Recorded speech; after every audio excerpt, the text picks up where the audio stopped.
falava Samoa, malo le ngā lulua i le nei aso, ai alo maia o se whaapoponga fo i le nei o lau Samoa taulongolongo mo le nei afiafi. Tumu atu ia tātou tala. Le tai au nei sa whaatau tai ai se whilo inga whaapitoa le wasenga o tūstala, e whaalawi loa lo i ai le sui tau wā, o lo awai le whainga palo tala i titi, a le tū malo ngā ngai fo maunga numera lua, sa awai ai lau Samoa taulongolongo mo se tātou reporti.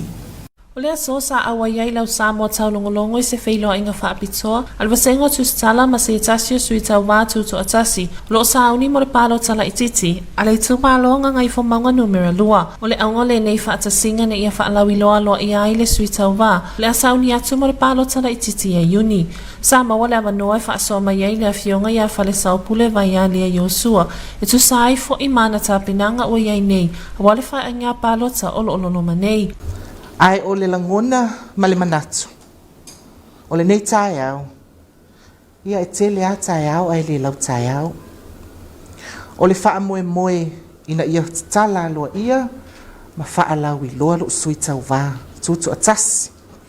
Mo le whai ngā filifilinga, a si o witu malo, o ngā ngai fo maunga numera lua.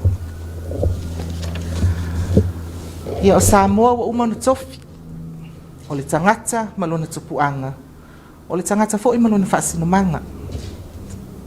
O tū maanga nua sāfune, a masii le whale tulu i tau, e ma malu i lona la ei e lanu liuli.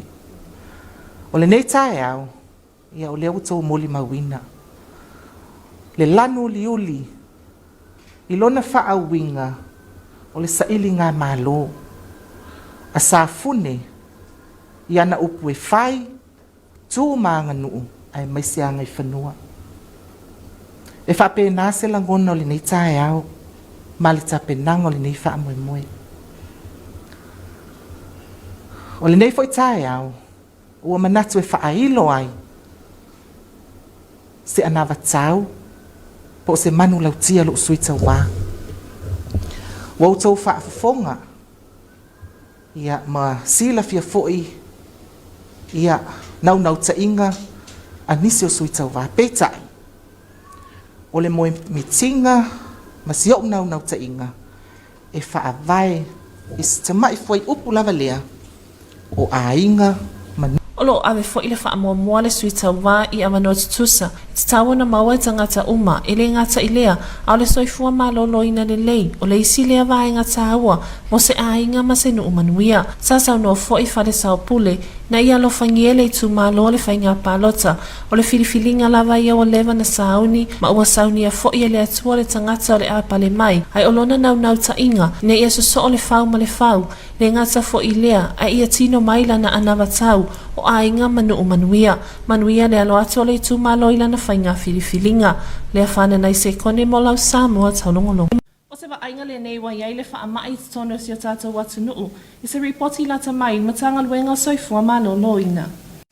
I te tono le periota o le fitu aso, a mata mai le lua i le awaule la sosfulu lima o me luafe luas fumanua, a nga i le lua le awaule la so luas fumanua o me luafe luas fumanua, Whamawina i matanga luenga soifua malo loina, e fitu se lau i wasu male lua, la tau faua pe si amar COVID si sumale iwa, ma wasi iti ai le se fulu luafe fitu se lau lima se fulu male fitu, le mamano le atunu ua afia, i le neifa amai.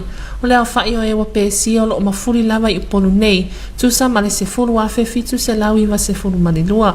E to a fe iwa se lau fai iwa lo au mawi savai, ma le to se fulu male ono mai manunu tai. O e na malanga mai fafo wa afia le COVID su male iwa, e to o walu su male ono, e au fia ai ma le to o lua ngase fou. E to o ono ewa pe si o lo tau fia nei le fane mai mato o tua, ai le aise ta si o le poto tinga aina. O le au whaingo i lata ua pēsia le si amal COVID su male iwa i tutono le nei fitu aso, fitu se lau iwa se funu male lua. Au whaingo i lata ua afia sa maina se solo i tua le whaamai, se fulu lua afe fitu se lau lima su male fitu. Au whaingo i lata na malanga mai fafo sa pēsia le whaamai, e walu su male ono. Au whaina ato i lata ua pēsia le whaamai tutono Samoa nei mai na malanga mai fafo, se fulu lua afe walu se lau fa se funu male tolu. Au whaingo i lata ua mali liuta tanu mai le whaamai e lua sifumani lima. Whautua ina pele mamalo le atunu ina ia tausisia whautuanga wha le soifua malo loina. Mo le soifua manui o tangata uma, e ala le whai o puni fofonga. Tausisia le nonofo ma le tutu wawa mo le lua mita mai le isi tangata. Fufulu mamali mai taimi uma, mo e masalo mia le afia iaunga le whaamai. Whaamole mole whaanofo e sene lei a inga se nofoanga whaapitoa. Tau mamao mai isi tangata, ai mai se pe le ia te oe. Lo whaawau pia tuinga le taimi nei mo to otua ma le whale mai whae tu ma lo. Mo e le imae ea po le iwhaia fo i tui pui pui o le COVID isu ma le iwa. Whaamole mole tarasanga ina lo o tau mamalu. Na ia whaia o tau tui pui pui. Awana o le paule o le pui pui ngasini mo tangata uma. E te ea tuai ne whaamai. Lea whana nai se kone mo lau Samoa Taulogologo. Taluaia lo tu mau pea sa wanga whaasanga I whanau I tono si o tatu watanuu. O le ala leo nisi o whaalawi lo o whaangasolo nei tua I nuu mafio anga filifilia. E le to o manga mo e popo ngatia I nisi o awala e ono fo I ai nei whaafita auli. Se atelenga le nei o le ripoti mai atapu tailo kiti ona. A whai e le ai se mai. E le mana o mia fua se fofo. Pei tai o lo avea pea sa wanga whaasanga I whanau ma whaafita auli tele I Samoa. O le ala lea o ni ngaluenga fsaswani al whalapatupotonga o to o manga moe pua ngatia. I le tele o whanau ua sawaina I tutono a inga manuu. E pei o na sa whaatautai ai fo I se tasio ala to ngaluenga fsaswani. I le afio anga o tua mua. E to sai ma se fitufla inga o manatu whaasoa. Ma whaaleo ina fo ini manatu tu ina mai enisio tina ma whanau. Ina ia sa ili fo mo nei whaafitauli. Manu ele avea ma afianga tele. O lea porkalame mo le malu pui pui o le sawaina o whanau I te tono a inga. Wanga e tonu iai se whamamafa I whalapatupotonga o te o manga. Ini ala tau porkalame whaasolo I nui tua. E whaalawa I tele ai se silafia. Ma se iloa e tangata nuu I awala e tine iai le whaafita auli. A wa alo o matau wina lava e le o iai se whaisitia I le numera o tangata o lo sawaina. Ai o loo si itia pea, e fitu ni afio anga sa tuli matai e whalapospotonga, moni ala tau ngaluenga fsosoani e tawala atu inu itua, ma sa o fia e tua mua lea sa whaatautai e se tasio ala tau whaasoa, e tawala atu in whaasoa inga o manatu, I le va o maatua ma whanau, ina ia tatala mailo la tau sila fia I tūlanga o loo pangatia ai, ma tūlanga ua mafuai o na si itia le numera o nei whaafitauli I tutonu o ainga. Sa mau nisi, ua tele le afianga o whanau ona o le tango fia o le ava maalosi ma le tau mawhatapa se I tulou. Ma sa matawina lava o le ola o tamai tilo na lava loto I whale, e mafuai o na tusupu nei whaafitauli.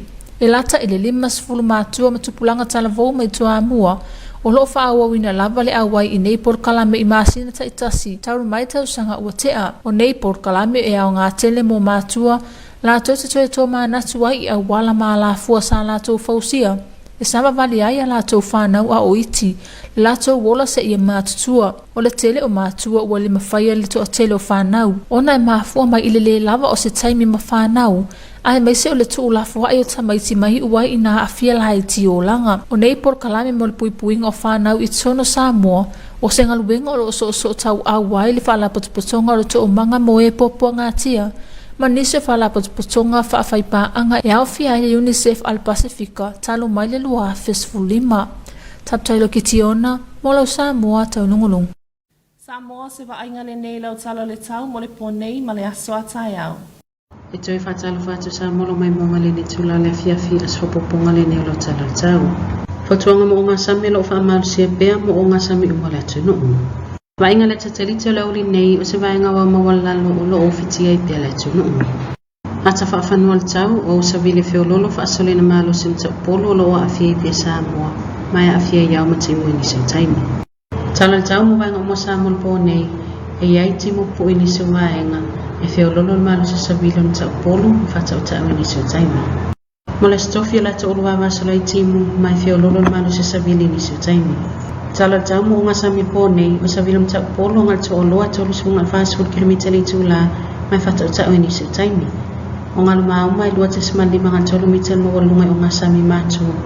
Ai 2.5 ngā tōlu 2.5 mitel ma walungai o ngā sami sauti. O la sotai au sa vilam tau polo 2.5 kilometer I tūla o ngā luma au mai 2.5 ngā 2.5 mitel. Tala tau o la sotu matai a whatolu wawe au, pele mai tōsu walu meni tele sifulu.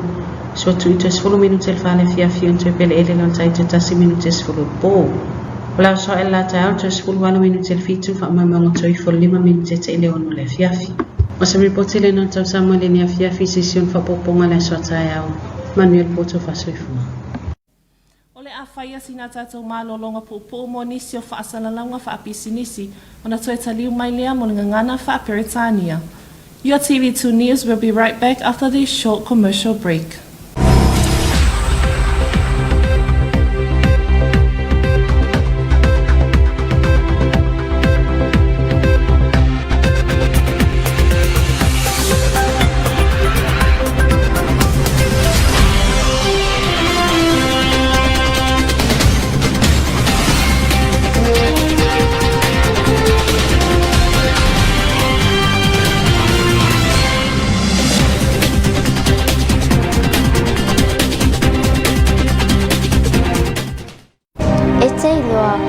Fa ona tafi e sele fa mai ole TP mai Samoa. E tu sele le pipi nga ol PPC or siama TP malve rasel ko vitis fluiva. Ma fai na tatou pupui ole PPC atu ile isi tangata pe apupuni fa le leilo mutu pe e tale pe makatua foi.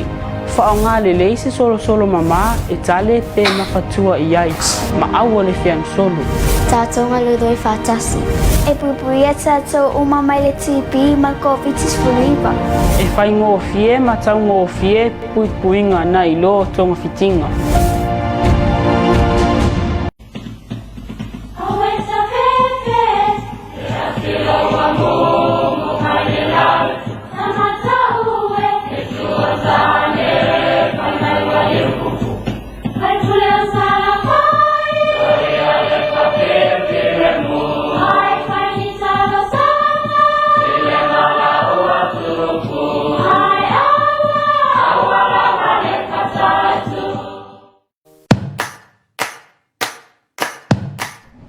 Fautuanga mai le matanga luenga o le seifua maloloina. Te ala ngona le popole le taimi le kovitis fuluiva. Ia e alofa ia te oe matau si lelo seifua maloloina. Ia so ta e tangata o lo a inga mawhaaso ai o langona. A whai wa ia ini sao le nofo vāwara lata. Ia whao ngā telefoni po le interneti e te so ta iai. Tau si lelo tino, ia lava lau malolo. Tau mawhai mea ai seifua maloloina. Whaanga ioi lau tino. Ma ia whaititira tau mawhaawa malosi. Ia whaia ni au whaatinonga i te fia ma maasania ia so uma. E peol pukalfale, whaisau tatalu, o le taha le pese ma e siva ai. Ia mātai tū le leifa matalanga sao i winga le kovitis fuluiva. Ma ia tau mawhai fo ia awal so ona matamata i tala whaasala lau. Pe a whai ua lofi tūina oi le tele o whamatalanga. Awal whaonga ina leo lolo tapaa, o le aba malosi, manisi o la au whasaina, e pūle ai o langona, e fōlinga i ona whasosoani se taimi pōpō. Ai wha te tele ina ai ona e whaanoa noa man le fia i mo se taimi umi. E ese le tali atu le whanau la haiti, pe a oina popole, ia e langona ina le popole a lau tama ma ia a pongi mai, ma mata i tūle lei. Ia wha waunga i o inga te tau na whai, e pe o le whai o mea onga, e taimi e ta alama malolo ai. Whata ua le soifua malolo ina mawhauwhau. Monisi whaamatalanga whaapso taimi tanga runga le soifua maloloina. I le telefoni numela ono barutasi o.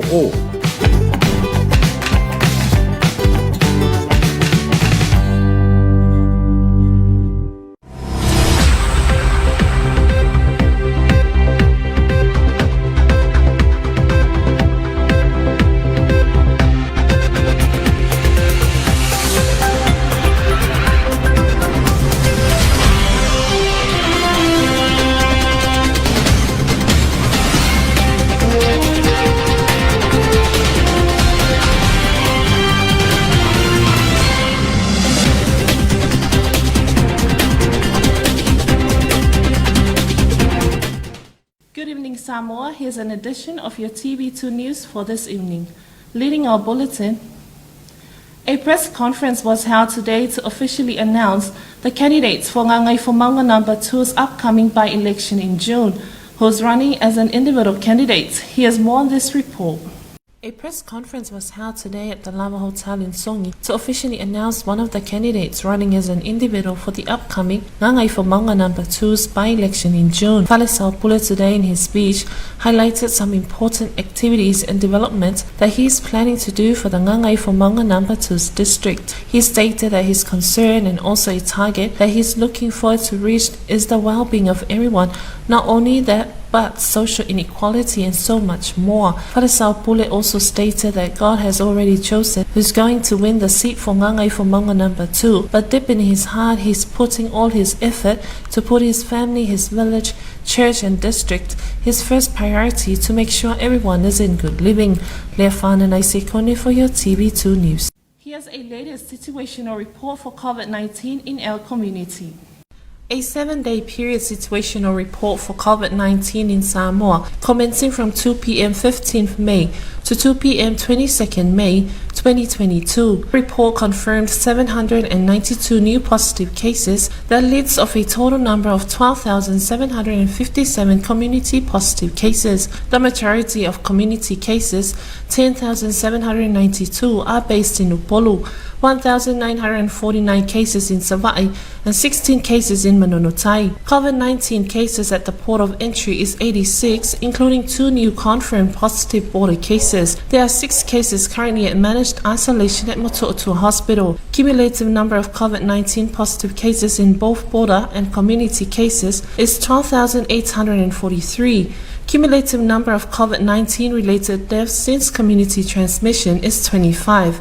Adhering to public health measures such as wearing a mask, maintaining social distance, and washing hands is important in maintaining good hygiene and in containing the spread of the virus. Those who are feeling unwell are strongly advised to stay home and self-isolate to keep your families and loved ones safe. As of current, vaccination rollout continues at Motuotua and all district hospitals in the country. All those who have not done or completed their vaccinations or a booster dose are encouraged to do so. Vaccination remains our best defense against severe effects of COVID-19.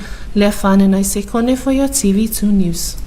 As violence against children remains a major issue in Samoa, the Samoa Victim Support is having awareness programs in some villages in our community. Here's more on this report from Tapu Taulogologo. If there is no illness, there is no need for a cure. However, as violence against children remains a major issue in Samoa, with 9 out of 10 children experiencing violence discipline in their homes, the phrase that prevention is better than cure fits in well with Samoa Victim Support Group's holistic, preventive, and responsive child protection program. In partnership with UNICEF Pacific and the parents and adolescents of Toamua couldn't agree more. The prevention program is to prevent child abuse through ensuring that communities have better understanding of violence against children and are able to prevent and respond to the same. From the 7 targeted villages for the program, this week saw the parents and adolescents of Toamua progressing to Model 4 of the Positive Discipline Parenting and Model 4 of the Life Skills Development for Adolescents. Close to 50 parents and adolescents from Toamua are continuing with the program since 2021. During the session, the parents shared on how the knowledge gained from the program have supported them on how their parenting discipline methods impacted on their children growing up. Other parents recalled how they themselves were disciplined the hard way through smacking and harsh words, and were mindful that if they were to break the cycle of violence, they had to start practicing positive discipline parenting. The discussion among the adolescents focused on the use of drugs and alcohol, as well as peer pressure and their connection to risky behaviors. The Model 4 session at Toamua was perfectly summed up by one of the adolescents participants, Aizen Fatu, who welcomed the positive mentality promoted by the program to support the resilience of children, especially those growing up in different circumstances. The Community Prevention Program for the Protection of Children in Samoa is part of a continuing partnership between SVSG and the UNICEF Pacific.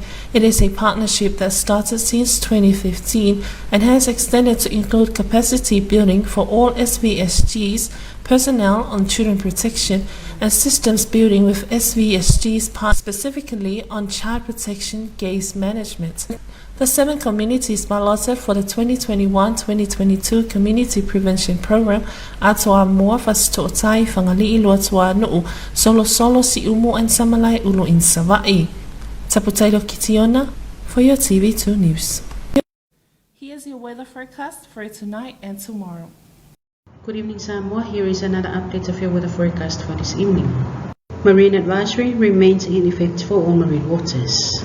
Satellite loop of this afternoon shows few low-level clouds still affecting the islands. From over the map, a moderate to fresh easterly wind flow continues to prevail over Samoa. Associated clouds and showers affect the appropriate times. Forecast for all areas of Samoa tonight: passing showers at some areas, fresh and gusty easterly winds at times. For tomorrow, some isolated showers with fresh winds at times. Forecast for the marine tonight: east to southeast winds of 30 to 40 km per hour and gusty winds. Combined waves and swells of 2.5 to 3 meters for northern waters and 2.5 to 3.5 meters for southern seas. For tomorrow, easterly winds of 20 to 30 km per hour, combined waves and swells of 1.5 to 2.5 meters. And a tide table, the tide expected to be high at 3:30 early morning, low tide at 18 minutes to 10 tomorrow morning, high tide at 10 minutes to 4 in the afternoon, and low tide again at 1 more minute to 10 at night. Sun will rise at 18 more minutes to 7 tomorrow morning and will set at 5 minutes past 6 in the evening. And that is your weather bulletin this evening, Samoa. Until tomorrow, good night. And that is the conclusion of your TV2 News for tonight. We'd like to acknowledge the continuous support of the Samoa Water Authority for sponsoring your TV2 News. Have a blessed evening. Good night. Maole fai ungale naulau Samoa Taulogologo mole ne yafi mo mole le faafetaitele le pule ngole suavai mole langolango ino lau Samoa Taulogologo. Manu ya tele le afiafi so fa so ifua.